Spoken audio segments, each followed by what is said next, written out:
Okay, go ahead. You're an officer, right? Correct? 18 years, yeah. St. Louis County. I started with St. Louis City in 1997, and I left the city and went to St. Louis County in 2001. What's your name? Dawon Gore. I'm a 14-year veteran at St. Louis County. So, he's a veteran police officer. He's currently an officer in St. Louis. So do you want to tell your story real quick? Yes. My story is this. Well, I've given, what's your name? Cassandra. Cassandra, a presentation that I'm going to put online, and I've also given her a hard copy. But this tells the parallels between Darren Wilson's incident and my incident. My incident is like this. I was doing my job at Hanley Metrolink Station. The story was on 2, 4, 5, and 11, and I didn't even see it, but I heard it was on there. A young man came up to me. He asked me a question about somebody being lost. I gave him instructions on what to do. And at the time, I turned back to mind my own business because I was on my cell phone at the time. And the young man, I thought he had left, but he began to yell obscenities at me. You know, I hate the police, and I still, I work at Hanley Metrolink Station. We get a lot of crazy folks at times, so kind of didn't bother me. I just kind of looked over at him and told him, well, first I asked him was he talking to me, and I asked him to leave one time. And there was another security officer, but she was in my office. I was actually standing in front of my office door with it closed, and she stated later that she heard me tell somebody to leave one time. I told him to leave a second time. He actually walked parallel in front of me with his left hand down to his side, so I kind of paid attention to that. It was about 11 something in the evening. He stopped again when I thought he was leaving. He actually began to walk back towards me, but he walked kind of away from me about maybe 6 or 7 feet. Turned back around and still told me what he was going to do to me.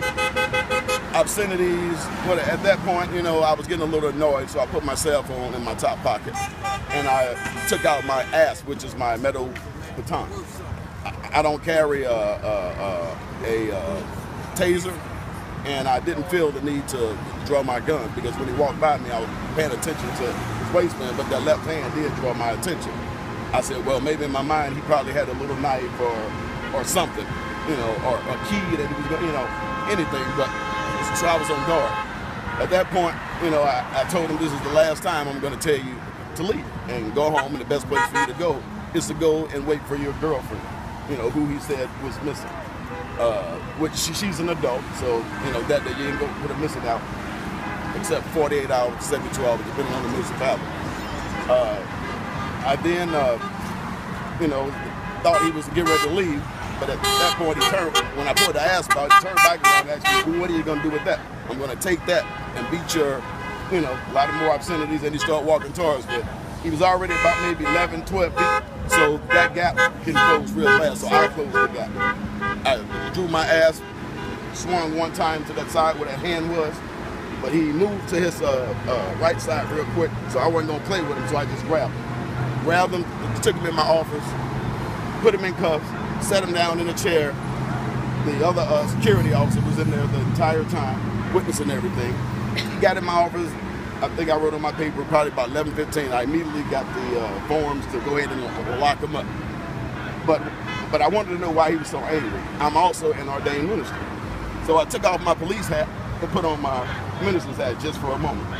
And I turned around. I was at my desk probably about 6 feet away, 5, 6 feet. And I turned to him, and he was steady, said he wanted to fight, wanted to do this. And I just asked him, "Why are you so angry?"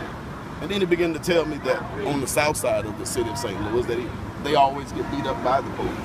So when he first saw me, that he sized me up. I said, "Well, you sized me up?" He said, "Yeah." So when a person tells you that they sized you up, his intent was to fight. That's in my report.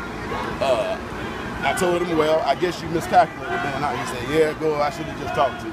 You don't seem like a bad guy." So I began to talk to him about the Lord and his anger issues, and saying, "Well, maybe that's why you keep getting